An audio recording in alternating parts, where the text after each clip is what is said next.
الحمدللہ رب العالمین والصلاة والسلام علی سید الانبیاء والمرسلین اما بعد فاعوذ باللہ من الشیطان الرجیم بسم اللہ الرحمن الرحیم سورۃ البقرہ آیت نمبر 128 ربنا واجعلنا مسلمین لک ومن ذریتنا امۃ مسلمۃ لک وَأَرِنَا مَنَاسِكَنَا وَتُبْ عَلَيْنَا إِنَّكَ أَنْتَ التَّوَّابُ الرَّحِيمُ۔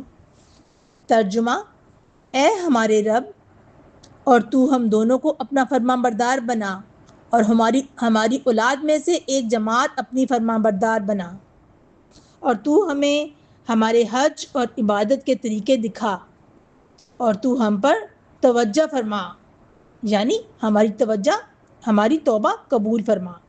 بے شک تو ہی بہت توبہ قبول کرنے والا، بہت رحم کرنے والا ہے۔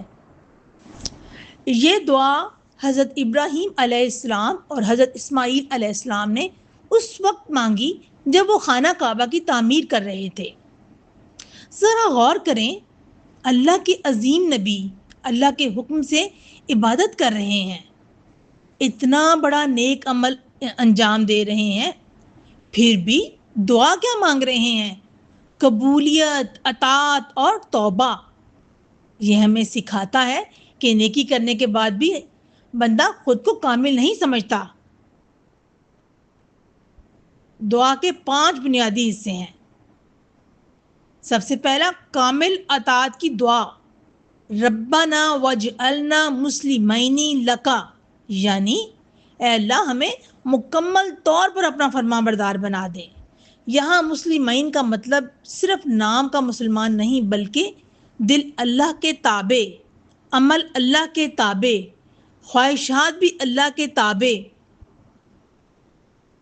قرآن کی تائید موجود ہے۔ سورۃ بقرہ کی ہی 208 آیت میں اللہ سبحانہ تعالیٰ فرماتے ہیں ادخلوا فی السلم کافہ، اسلام میں پورے کے پورے داخل ہو جاؤ۔ بخاری اور مسلم کی حدیث ہے، نبی کریم صلی اللہ علیہ وسلم نے فرمایا حقیقی مسلمان وہ ہے جس کی زبان اور ہاتھ سے دوسرے مسلمان محفوظ رہیں۔ ہمیں اس سے کیا سبق ملتا ہے؟ کہ اسلام جزوی نہیں، مکمل اطاعت کا نام ہے۔ نمبر 2، اولاد کی اصلاح کی فکر، وَمِن ذُرِّيَّتِنَا أُمَّةً مُسْلِمَةً لَكَ۔ ابراہیم علیہ السلام صرف اپنی نہیں بلکہ آنے والی نسلوں کی فکر کر رہے ہیں۔ یہ انبیاء کی سوچ ہے، اپنی نیکی پلس نسلوں کی ہدایت۔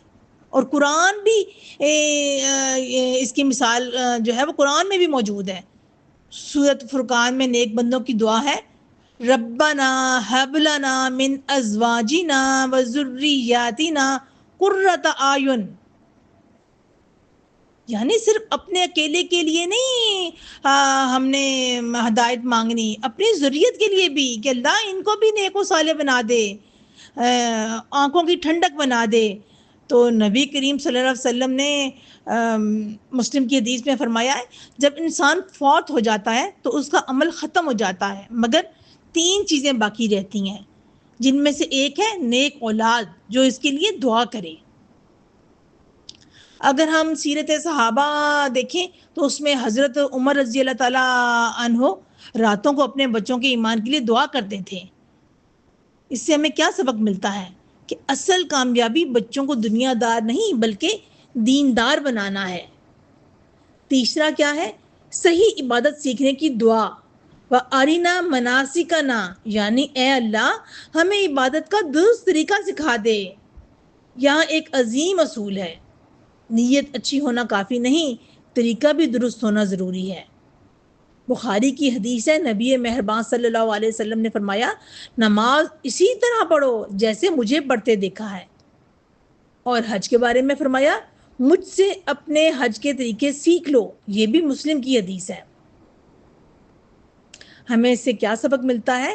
کہ عبادت جذبات سے نہیں سنت کے مطابق ہوتی ہے۔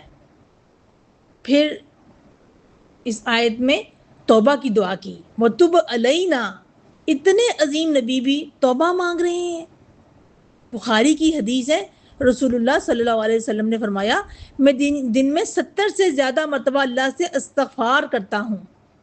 اس کا مطلب جتنا انسان اللہ کے قریب ہوتا ہے اتنی ہی زیادہ توبہ کرتا ہے۔ اگر ہم سیرت نبی صلی اللہ علیہ وسلم دیکھیں تو فتح مکہ کے دن عظیم کامیابی کے باوجود آپ صلی اللہ علیہ وسلم عاجزی سے سر جھکائے ہوئے تھے اور استغفار کر رہے تھے۔ اس سے ہمیں کیا سبق ملتا ہے کہ کامیابی کے بعد غرور نہیں، استغفار ہونا چاہیے۔ نمبر 5 اس آیت میں ہے کہ اللہ کی صفات پر یقین، انک انت التواب الرحیم، یعنی تو ہی بار بار توبہ قبول کرنے والا اور رحم فرمانے والا ہے۔ یہ دعا ہمیں امید سکھاتی ہے۔ ترمذی میں حسن صحیح حدیث ہے، یہ حدیث قدسی ہے۔ اللہ سبحانہ تعالیٰ فرماتا ہے، اے ابن آدم، اگر تیرا گناہ آسمان تک پہنچ جائے پھر تو مجھ سے معافی مانگے تو میں تجھے معاف کر دوں گا۔ اس سے ہمیں سبق کیا ملتا ہے کہ مایوسی ایمان کے خلاف ہے۔ سیرت نبی صلی اللہ علیہ وسلم سے اگر ہم اس کی عملی مثالیں دیکھیں تو جب نبی صلی اللہ علیہ وسلم نے مدینہ میں اسلامی معاشرہ بنایا تو سب سے پہلے کیا کیا؟ ایمان کی تربیت، عبادت کا صحیح طریقہ سکھایا، نسلوں کی اصلاح کی بنیاد رکھی۔ یہی 3 چیزیں اس دعا میں موجود ہیں۔ گویا یہ دعا اسلامی معاشرے کا مکمل پروگرام ہے۔ اس دعا سے حاصل ہونے والے بڑے بڑے اصول کیا ہیں؟ ایک دفعہ ہم ان کو ریپیٹ کر لیتے ہیں۔ سب سے پہلے نیکی کے بعد قبولیت کی فکر کرو۔ دوسرا نمبر، اپنی اصلاح کے ساتھ نسلوں کی اصلاح ضروری ہے۔ تیسرا، عبادت علم اور سنت کے مطابق ہونی چاہیے۔ چوتھا، ہر حال میں توبہ کرتے رہو۔ پانچواں، اللہ کی رحمت سے کبھی نا امید نہ ہو۔ چھٹا سبق کیا ہے؟ کامیابی عاجزی پیدا کرے، غرور نہیں۔ آپ دیکھیں کہ حضرت ابراہیم علیہ السلام کعبہ بنا رہے تھے، مگر ان کی اصل فکر عمارت نہیں بلکہ امت کی ہدایت تھی۔ آج ہم گھر بناتے ہیں، کریئر بناتے ہیں، مستقبل بناتے ہیں، لیکن کیا ہم ایمان والی نسل بنا رہے ہیں؟ یہ دعا ہمیں سکھاتی ہے کہ سب سے بڑی کامیابی اللہ کے فرما بردار بننا اور فرما بردار نسل چھوڑ جانا ہے۔ آخر میں ہم اللہ سے دعا کرتے ہیں کہ اے اللہ ہمیں اپنا سچا فرما بردار بنا دے، ہماری اولاد کو دین کا راستہ عطا فرما اور ہمیں صحیح عبادت سیکھنے اور اس پر چلنے کی توفیق عطا فرما اور ہماری توبہ قبول فرما۔ آمین یا رب العالمین۔